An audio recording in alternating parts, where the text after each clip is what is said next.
নমস্কাৰ। আশা কৰো সকলো ভালে আছে। হোপনোপনো এই সুন্দৰ ক্ষমা আৰু কৃতজ্ঞতাৰ ভাল পোৱাৰ এই কৌশলটো ইয়াৰ বিষয়ে যিমান ক'লেও আচলতে শেষ নহয়। মই কওঁ ই এটা হেপিনেছ মন্ত্ৰ আৰু বহুতে এই মন্ত্ৰ হয়তো নিজৰ জীৱনত প্ৰয়োগ কৰিছে আৰু বহুতে প্ৰয়োগ কৰি মাজে মাজে শংকাত ভোগে যে ভুল হৈছে নেকি বা কেনেকৈ কৰি যাম। সেই অলপ কৰে, কেইদিনমান কৰে, তাৰপিছত এৰি দিয়ে। বহুতে সোধে বাইদেউ এইটো মোৰ হৈছে সমস্যা, মই কেনেকে কৰিম? সম্পূৰ্ণ কৰি আছো কিন্তু ফল পোৱা নাই, কেনেকৈ কৰিম? কিন্তু কথা হ'ল কি, আমি যিকোনো এটা বস্তু আচলতে লগে লগে আমি ফল বিচাৰো, সেইটো অলপ ভাল কথা নহয়। আৰু সেয়ে আপোনালোকে ধৈৰ্য ধৰি কৰি থাকিব। হয়, নিশ্চয় আপুনি যদি ধৰক কৰি থাকোতে আপুনি যদি দেখে অকণোৱে একো সলনি হোৱা নাই, তেতিয়াহ'লে নিশ্চয় জানিব ক'ৰবাত হয়তো কিবা ভুল হৈছে, হয়তো আপুনি বুজি পোৱাত ভুল হৈছে বা হয়তো আপুনি অনুভৱ কৰাত ভুল হৈছে। মই সদায় কওঁ যে হোপনোপনো এই 4টা বাক্য, যিটো আকৌ কৈছো মই, যিটো হৈছে ক্ষমা, কৃতজ্ঞতা আৰু ভাল পোৱা, এই 3টা বিষয়ৰ অনুশীলনহে আচলতে আপুনি যদি সঁচা অৰ্থত ক্ষমা বিচাৰিব নোৱাৰে, সঁচা অৰ্থত কৃতজ্ঞ হ'ব নোৱাৰে, সঁচা অৰ্থত সঁচাকৈয়ে ভাল পোৱা দিব নোৱাৰে বা ভাল পাব নোৱাৰে, তেতিয়াহ'লে কিন্তু ফল পাবলৈ অলপ দেৰি লাগে। কিন্তু তথাপিও আমি যিহেতু মনত কৈ যদি কৈ থাকো, হয়তো যিসকলে সোনকালে ফল পোৱা নাই তেওঁলোকে অলপ দীঘলীয়াকৈ প্ৰেক্টিচ কৰিব লাগিব, যাতে কওঁতে সেই অনুভৱখিনি নিজৰ ভিতৰত হৃদয়ংগম কৰিব পাৰে, সঁচা অৰ্থত কৃতজ্ঞ হ'ব পাৰে ভাল বেয়া যিকোনো পৰিস্থিতিৰ প্ৰতি বা সকলো ব্যক্তিৰ প্ৰতি সঁচা অৰ্থত ভাল পোৱাও দিব পাৰে। এতিয়া মই আজি আপোনালোকক কেইটামান মেথড মই হোপনোপনৰ বিষয়ে ক'ব বিচাৰিছো। আপোনালোকে এই মেথড কেইটাৰ যিকেইটা মেথডে ভাল পায়, হয়তো এটা মেথড প্ৰয়োগ কৰিব পাৰে, নতুবা আটাইকেইটা মেথডো প্ৰয়োগ কৰিব পাৰে, 2টা বা 3টা মেথড প্ৰয়োগ কৰিব পাৰে। আৰু এনেদৰে হোপনোপনো আপোনালোকে যদি কৰি যায়, আপোনালোকে নিশ্চিন্তভাৱে সুফল পাবই পাব। আৰু কি হয়, কেতিয়াবা ধৰক একেধৰণে আপুনি কৰি আছে, কেতিয়াবা আপোনাৰ আমনিও লাগিব পাৰে বা সদায় আমাৰ মানুহৰ মনটোৱে সদায় এটা নতুনত্ব বিচাৰি ফুৰে। আপোনাৰ সেয়া লাগিলে মানসিক অনুশীলনেই হওক, অলপ যদি নতুন ধৰণে আপোনালোকে কৰিব পাৰে, আপোনালোকৰ নিজৰে ভাল লাগিব সেই পদ্ধতিটোৰ ওপৰত। গতিকে আপোনালোকে মই কোৱা আটাইকেইটা পদ্ধতি আপোনালোকে ভালদৰে শুনি ল'ব আৰু তাৰে যিকোনো এটা বা 2টা পদ্ধতি আপোনালোকে অনুসৰণ কৰিবলৈ ল'ব 21 দিনৰ কাৰণে। তাৰপিছত হয়তো আপোনাৰ যদি আমনি লাগে, আকৌ নতুন 2টা পদ্ধতি ল'ব, তেনেদৰে কৰি যাব।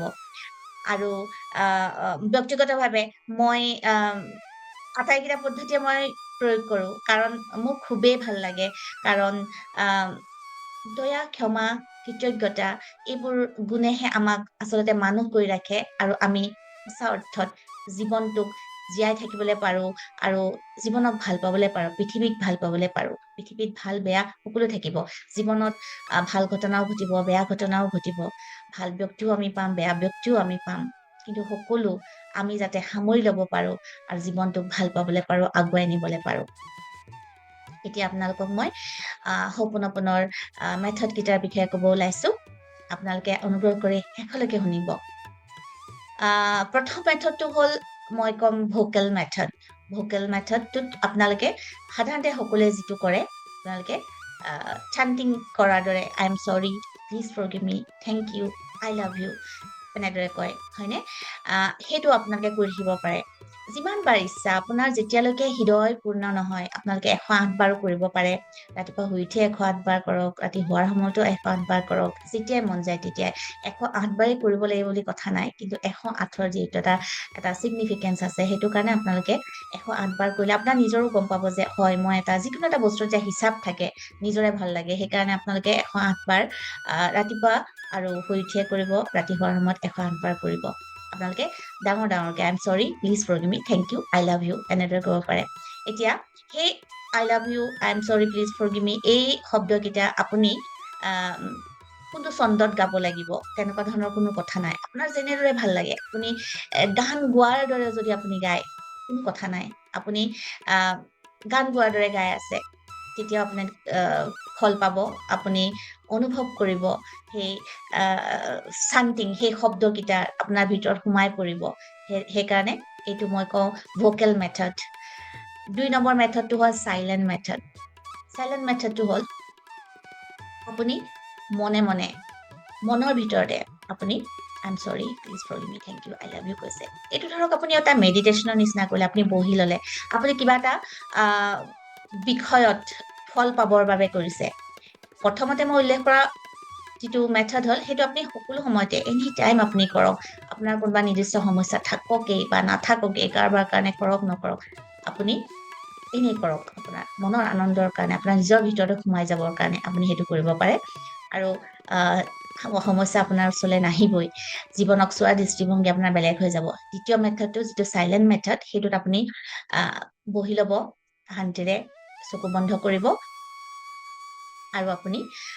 মনে মনে I'm sorry, please forgive me, thank you, I love you এই সেন্টেন্স কেইটা ক'ব আৰু তাৰ আগতে আপুনি ভিজুৱেলাইজ কৰি ল'ব আপুনি কি বিচাৰে কাৰোবাৰ যদি কিবা সমস্যা হৈছে আনৰ কাৰণে যদি কৰিব বিচাৰিছে তেখেতৰ সেই সমস্যাটো সমাধান হৈ গৈছে বুলি আপুনি ভিজুৱেলাইজ কৰিব আৰু তাৰপিছত আপুনি হোপনপন মনতে আপুনি ভাবিব বা নিজৰে যদি কিবা সমস্যা আছে আপুনি সমাধানটোৰ বিষয়ে ভাবিব সমস্যাটোৰ কথা ভাবি ক'ব এই সমস্যাটো মই এৰি দিছো সমাধান হৈ গৈছে সমাধানটো ভিজুৱেলাইজ কৰিব আৰু মনে মনে আপুনি তেতিয়া হোপনপন কৰিব আৰু এটা মেথড হ'ল আপোনালোকৰ যিটো মই কম ব্ৰেথিং মেথড আপোনালোকে উশাহ নিশাহৰ লগত যেতিয়া জড়িত কৰি হোপনপন কৰে সেইটো এটা বহুত সুন্দৰ মেথড ইয়াত আপোনালোকে দুটা উপকাৰ পাব এটা হ'ল আমি উশাহ নিশাহ আপোনালোকে জানেই উশাহ নিশাহৰ লগত আমি যিমানে জড়িত হ'ব পাৰো উশাহ নিশাহক যিমান চাব পাৰো আমাৰ মন শান্ত হয় যিটো প্ৰাণায়ামৰ যিটো সুফল সেইটোও পাব আৰু লগতে হোপনপনৰ সুফলটোও পাব উশাহ নিশাহৰ যিটো মেথড ব্ৰেথিং টেকনিক তাত আপোনালোকে কি কৰিব প্ৰথমতে উশাহ ল'ব উশাহত ক'ব I'm sorry আৰু নিশাহ এৰিব please forgive me আকৌ উশাহ ল'ব thank you উশাহ এৰি ক'ব I love you এই টেকনিকটো আপোনালোকে বহু ধৰণে কৰিব পাৰে আপোনালোকে বক্স ব্ৰিথিং হিচাপতো কৰিব পাৰে আপোনালোকে ধৰক I'm sorry উশাহ ল'লে অকমান সময় হোল্ড কৰিলে মনৰ ভিতৰতে 1 2 3 4 কাউণ্ট কৰিলে তাৰপিছত উশাহ এৰি দিলে প্লিজ ফৰগিভ মি ক'লে আকৌ অকমান সময় হোল্ড কৰিলে 1 2 3 4 আকৌ উশাহ ল'লে থেংক ইউ আকৌ হোল্ড কৰিলে 1 2 3 4 তাৰপিছত আকৌ উশাহ এৰি I love you ক'লে আকৌ হোল্ড কৰিলে 1 2 3 4 এনেধৰণে আপুনি উশাহ নিশাহৰ লগত যেতিয়া জড়িত কৰি ল'ব আপোনাৰ সঁচাকৈ আপোনাৰ ভিতৰত প্ৰতিটো উশাহত আপোনাৰ সেই ভাল পোৱা কৃতজ্ঞতা ক্ষমা হোপনপনৰ সেই অদ্ভুত শক্তি মিৰাকুলাছ শক্তি আপোনাৰ ভিতৰত আপোনাৰ প্ৰতিটো অংগত আপোনাৰ প্ৰতিটো কোষত বিয়পি পৰিব সাধাৰণতে মই এনেধৰণে কৰোঁ প্ৰতিটো উশাহে মোৰ হোপনপন প্ৰতিটো উশাহে মোৰ ক্ষমাৰ কৃতজ্ঞতাৰ ভাল পোৱাৰ হৈ পৰে মই সাধাৰণতে I'm sorry please forgive me thank you I love you এনেধৰণে কওঁ এইটো কৰি চাব আৰু এইটো হ'ল 3 নম্বৰ মেথড 4 নম্বৰ মেথডটো হুইস্পাৰ মেথড বহু সময়ত আপোনালোকে হয়তো চিঞৰি কৰিব নোৱাৰে বা ডাঙৰকে আপোনালোকে ক'ব নোৱাৰিব পাৰে তেতিয়া আপোনালোকে ফুসফুসাই ক'ব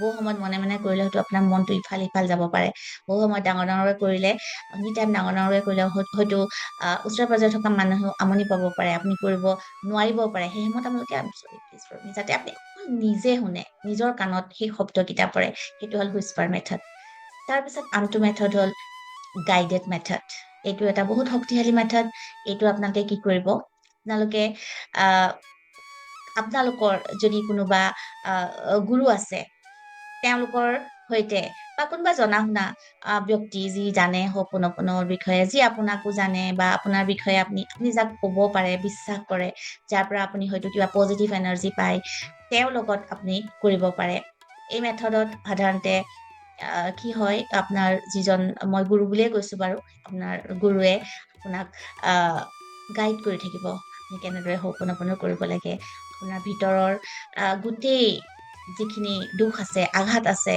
সেই সকলোখিনি আপোনাৰ হিল হৈ যাব। এই গাইডেড মেথডটো বহুতে কৰি মানুহৰ আনন্দৰ চকু পানী ওলায়।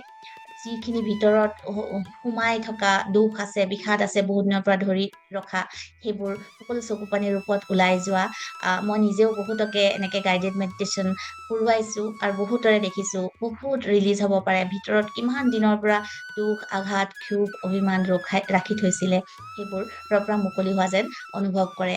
আপোনালোকে এই গাইডেড মেডিটেশ্যনো কৰি চাব পাৰে কেতিয়াবা। আৰু তাৰোপৰি আপোনালোকে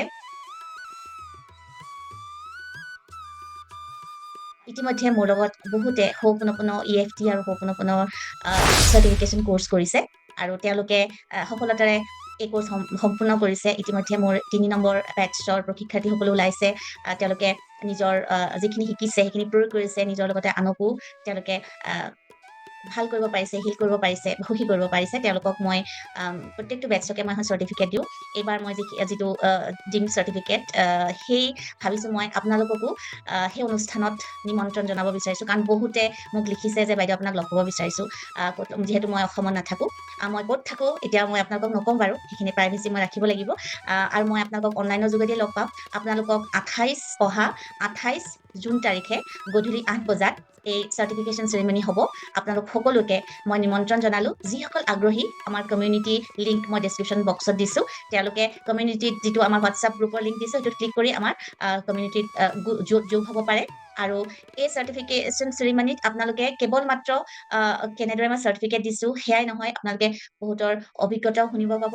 তাৰ লগতে বিশেষভাৱে আপোনালোকৰ কাৰণে তৈয়াৰ কৰি আহিছোঁ মই সেই গাইডেড মেডিটেশ্যন। মই আপোনালোকক এটা বিশেষ গাইডেড এটা হিলিং মেডিটেশ্যন আপোনালোকক কৰোৱাম, যিটো মেডিটেশ্যনে আপোনালোকক ভিতৰত থকা সকলো দুখ আঁতৰাই দিব আৰু আপোনালোকে মুকলি অনুভৱ কৰিব। আৰু সেই মেডিটেশ্যনটো মই ইউটিউবত মই তেনেকে নিদিওঁ। মোৰ লগত যিসকলে প্ৰশিক্ষণ কৰে তেওঁলোকক দিওঁ, কিন্তু আপোনালোকক মই দিম। মই ভিডিঅ' যোগে আকৌ কৈছোঁ, ইউটিউব ভিডিঅ'ত সেইটো মই শ্বেয়াৰ নকৰোঁ। আপোনালোক যিসকলে ব্যক্তিগতভাৱে আমাৰ সেই অনুষ্ঠানত উপস্থিত থাকিব, তেওঁলোকক জুম লিংক দিয়া হ'ব আৰু তেওঁলোকক মই শেষত সেই হিলিংটো দিম। মোৰ লগত